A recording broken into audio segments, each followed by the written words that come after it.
Turn to Section 1 of Practice Listening Test 14. Section 1. You will hear a conversation between two people, a student and a professor. The student is talking to the professor related to his scores, which are not up to the mark. You have some time to look at questions 1 to 5.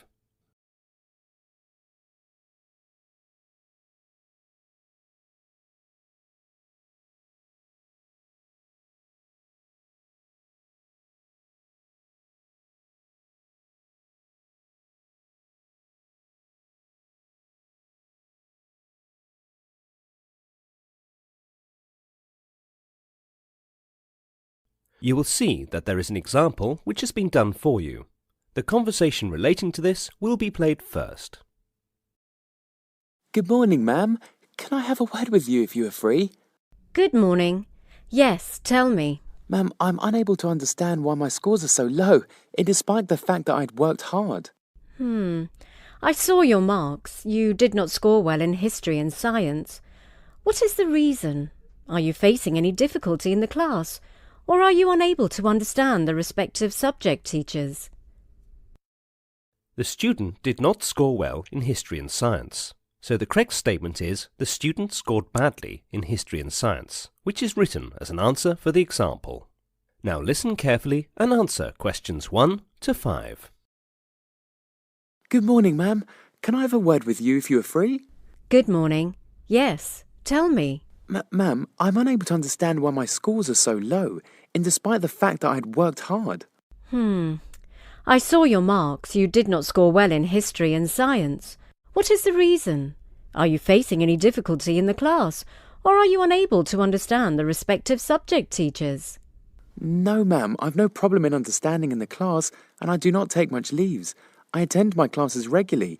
My notes are always complete, and I sit in the front row of my class. Then where is the problem? Even though my notes are complete, but when I'm revising the material, I'm unable to understand my own notes. I feel I am lost. Now that's the problem. I think you just write your notes in the class without concentrating. I believe you should review your notes soon after your class gets over. You should not delay in reviewing. You may do it during the class break, which you get and make corrections, and if you fail to understand, then you can ask from the respective subject teacher during the next class. You will be able to seek all clarifications. Basically, you should be connected with your notes on a daily basis. Don't give a gap. Such kind of follow-up will make your learning more consistent and confident. That is a very nice advice. I will surely review my notes on a regular basis. And also, I would like to tell you that I feel tired in the evening. I face difficulty in concentrating while studying.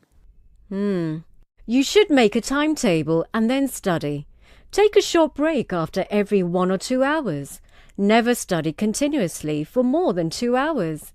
Take small time out, and very important is that you should sleep for at least 7 hours daily, as it keeps your mind and body healthy. Rest will help you in removing clutters in your mind. I just didn't know about that. I think I've been exerting myself. Maybe that is the reason all my efforts are giving me no results.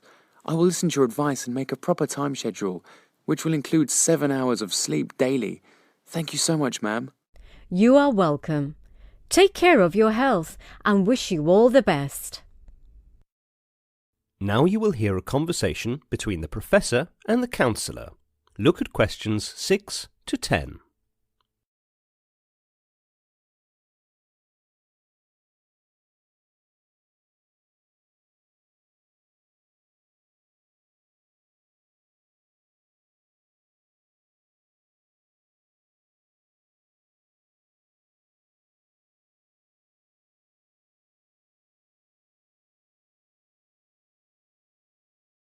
As the talk continues, answer questions 6 to 10. Good morning, sir. How are you? Good morning, ma'am. I'm fine, thank you. How are you? I'm doing well.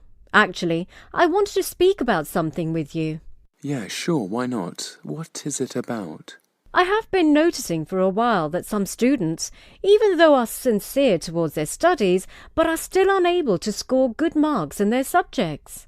Yes, even I noticed the same, and I've already started working on it. I'll be organising a counselling session and workshop for all students, and good suggestions will be provided. So, what kind of workshops are you planning to organise? I've planned workshops for students who are interested in meditation and importance of entertainment. Meditation. Meditation for those students whose mind is not at rest and who find difficulty in concentrating. And what kind of entertainment stuff? Guiding students to watch some comedy channels, it is a kind of stress buster, as you see young children are more relaxed because they watch cartoons. That is an interesting method. Hope this benefits the students. I believe it will surely help the students to focus and have a relaxed mind and not a casual attitude. I agree. OK, see you. I have to go to my class. OK, ma'am. That is the end of section 1. You will now have some time to check your answers.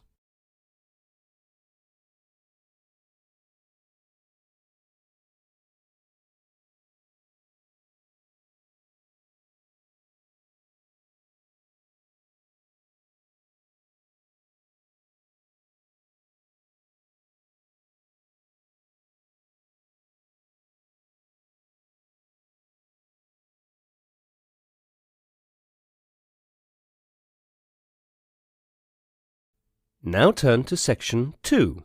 Section 2. You are going to hear some motivational tips on the topic Small Steps to Success, given by Mr. Moss, who is a professor of management science. First look at questions 11 to 16.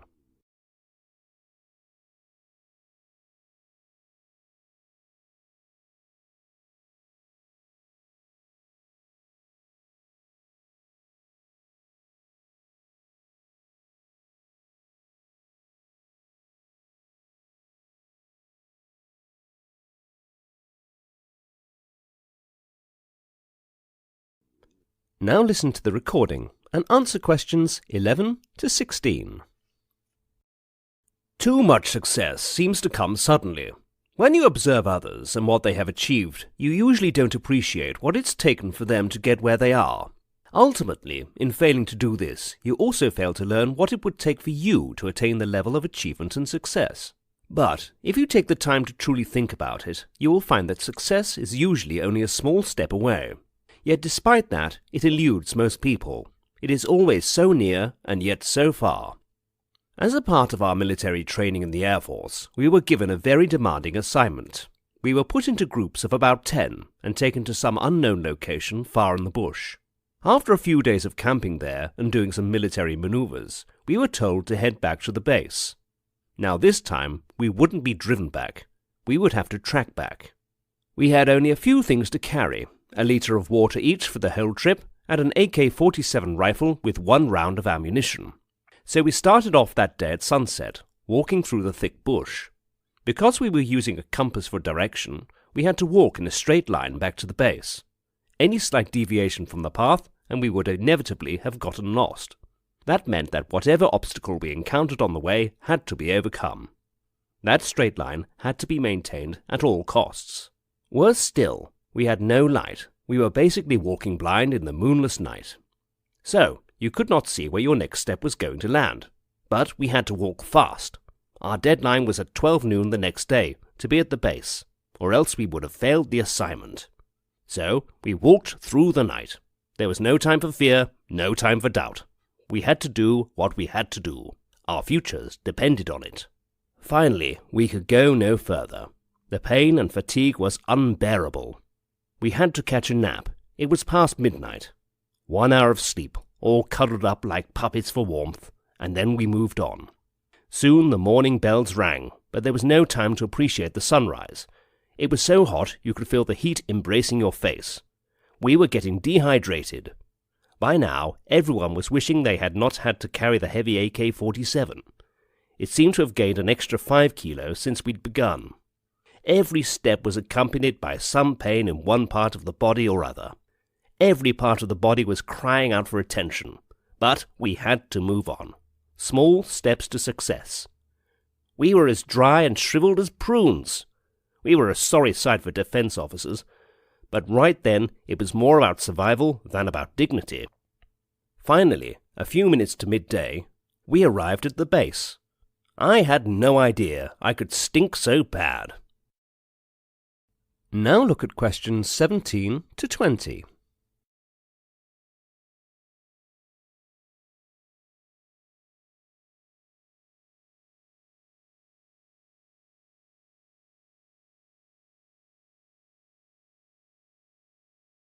As the talk continues, answer questions 17 to 20. So, you see we took small steps to success all along that track. Together, they added up to hundreds of thousands of small steps. But we might have chosen not to take the first step. We might have stopped at any point along the way.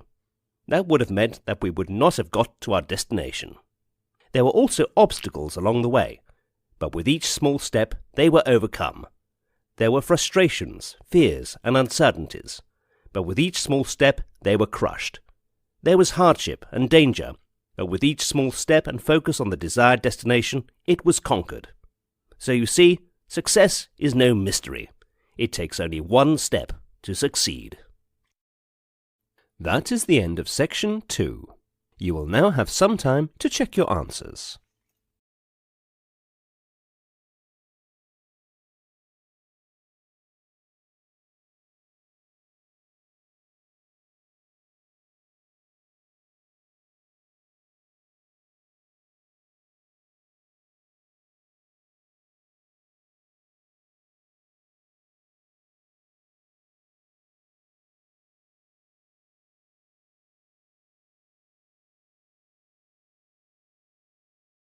Now turn to Section 3. Section 3. In this section, you will listen to an interview with Dr. Temple Grandin, who is in a unique position to provide parents and professionals insight into autism because she had autism. She was diagnosed at the age of 2 and has lived a very challenging and adventurous life. Dr. Grandin has presented lectures on autism around the world and has appeared on many national television programs. The interview is conducted by Dr. Stephen Edelson. Now you have some time to look at questions 21 to 23.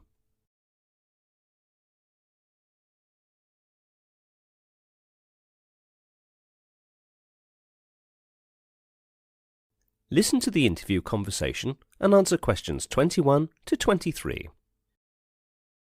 What is your earliest recollection and how old were you?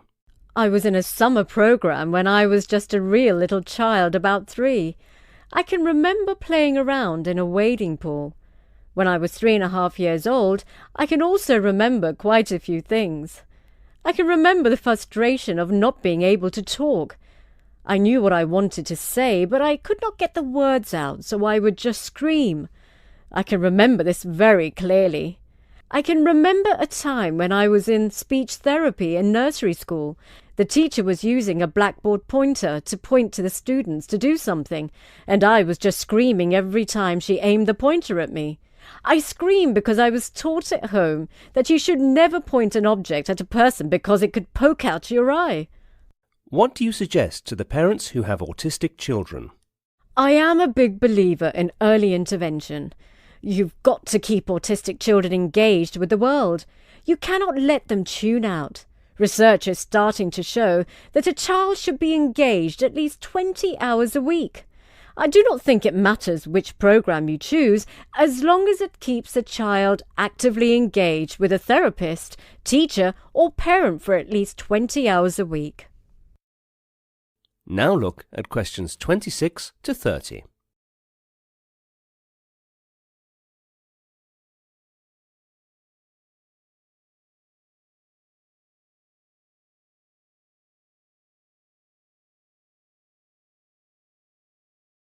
As the talk continues, answer questions 26 to 30.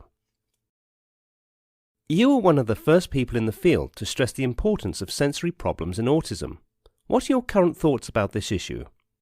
I have been a big believer in making people aware of the sensory problems in autism, and these sensory problems are variable. Donna Williams wrote about a monochannel approach where she either has to listen to something or see something, but she cannot do both. I was the type of child where they could just jerk me out of autism by saying, "Now come on, pay attention!" But you cannot do this to the children with more severe sensory problems. In these cases, you have to question whether there is a biological reason for the bad behavior or a behavioral reason. If sound hurts a child's ears, there is no way you can make him not be scared of the school bell. A mother who has a 5.5-year-old child with PDD wants advice. Her son attends a pre-kindergarten classroom with 22 other students, and he's starting to become aggressive. The mother says that her child has selected a particular child in the classroom and places him in a chokehold position. I do not have enough information to give full advice. Since PDD and autism are strictly behavioral diagnoses, they are not absolute diagnoses, such as Down syndrome. The PDD label is used because he is affectionate and interested in people. These are two very different types of PDD labels, and they are like apples and oranges. Since the child is aggressive towards one particular child, we need to figure out why is this happening. Is the other child teasing him? In any case, a behaviour intervention is needed to stop this behaviour. Thank you, Doctor, for sparing your time and talking with us. It was a great pleasure in having a conversation with you. Thank you. The pleasure was all mine. That is the end of section 3. You will now have some time to check your answers.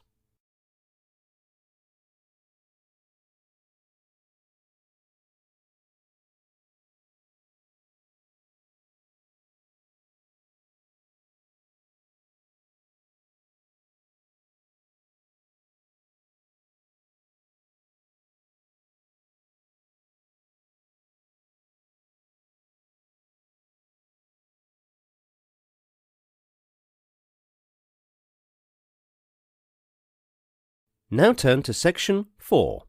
Section 4. You will hear a lecture given by a geography lecturer to his students related to seahorse and its species. First, you have some time to look at questions 31 to 40.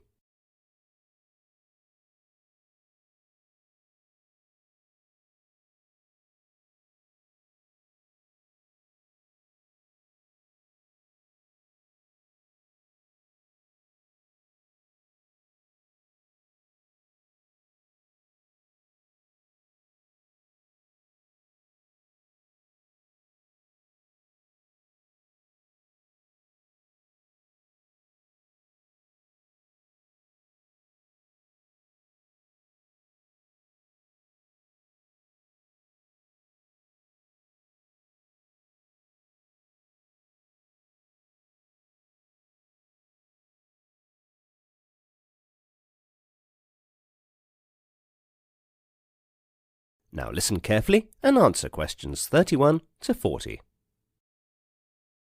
Seahorse is the name given to 54 species of marine fishes in the genus Hippocampus. Hippocampus comes from the ancient Greek hippo, meaning horse, and campos, meaning sea monster. Seahorses are mainly found in shallow tropical and temperate waters throughout the world, and live in sheltered areas such as sea greases beds, estuaries, coral reefs, or mangroves. 4 species are found in Pacific waters from North America to South America. In the Atlantic, H. erectus ranges from Nova Scotia to Uruguay. H. zosterae, known as the dwarf seahorse, is found in the Bahamas. Colonies have been found in European waters such as the Thames estuary. 3 species live in the Mediterranean Sea. H. gutuletus in the long-snouted seahorse, H. hippocampus, the short-snouted seahorse, and H. fuscus, the sea pony. These species form territories. Males stay within 1 square meter habitat, while females range about 100 times that. Seahorses range in size from 1.5 to 35.5 centimeters. They are named for their equine appearance. Although they are bony fish, they do not have scales, but rather thin skin stretched over a series of bony plates, which are arranged in rings throughout their bodies. Each species has a distinct number of rings. Seahorses swim upright, another characteristic not shared by their close pipefish relatives, which swim horizontally. Razorfish are the only other fish that swim vertically like a seahorse. Unusual among fish, a seahorse has a flexible, well-defined neck. It also sports a coronet on its head, which is distinct for each individual. Seahorses swim very poorly. rapidly fluttering a dorsal fin and using pectoral fins located behind their eyes to steer.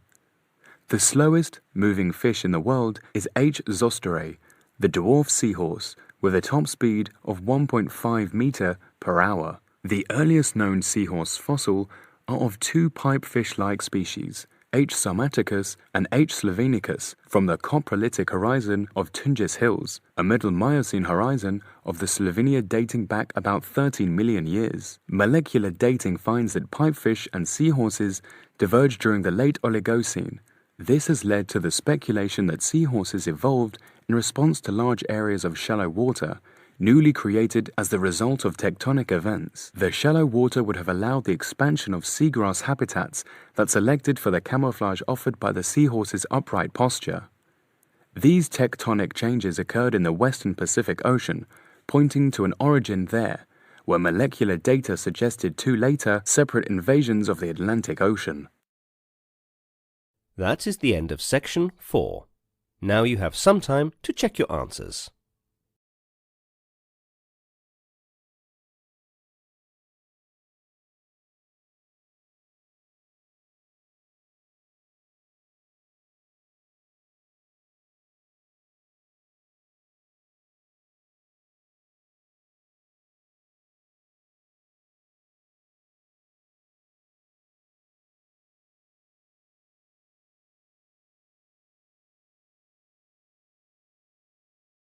That is the end of practice listening test 14.